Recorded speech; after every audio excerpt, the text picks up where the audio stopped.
bot, que eu tive uma sessão de treino, e eu compartilhei algumas coisas que eu descobri sobre ele.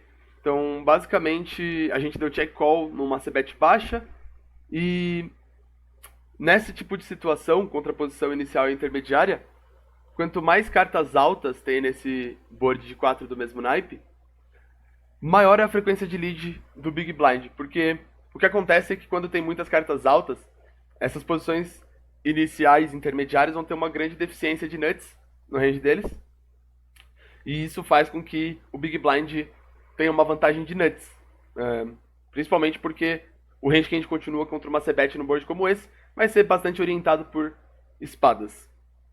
Porém, eu esqueci de falar sobre a faixa de stack, e aí eu fui dar uma pesquisada em outras faixas de stack se a mesma coisa acontece. Então, eu vou mostrar pra vocês aqui o que eu descobri. Então, acima dos 40 blinds, a gente não tem incentivo de liderar. A gente não tá liderando nessa mesma situação que a gente viu semana passada, que a gente lideraria quase range. Aqui, quando chega nos 30 blinds, a gente começou a ter uma frequência bem interessante de lead já. Ainda assim, não é tão alta quanto com 20 blinds. Aqui é 30 blinds. E aqui com 20 blinds é o que a gente viu semana passada, que depois de dar check call a gente lideraria numa frequência altíssima nesse spot. E aí, o que acontece aqui, basicamente, é que quando a gente está numa faixa de stack mais deep, o jogador em posição não deveria se betar range no flop.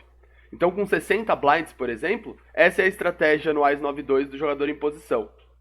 Então, ele deveria checar uma parte do range dele, uma parte considerável do range dele. E aí isso faz com que seja bem menos interessante contra um range que já é forte por estar de GP, né? E que ainda selecionou, né, as mãos que iam ser betar, vamos dizer assim. Já com 25 blinds, por exemplo, a gente vê que o jogador em posição se beta range, então ele vai ter bem mais air no range pra gente atacar, ele vai ter um range bem mais wide, tipo, de mãos médias pra gente cobrar com pin value bets, vamos dizer assim. E aí isso faz com que seja bem mais interessante liderar esse spot quando a gente tá curto do que quando a gente tá deep.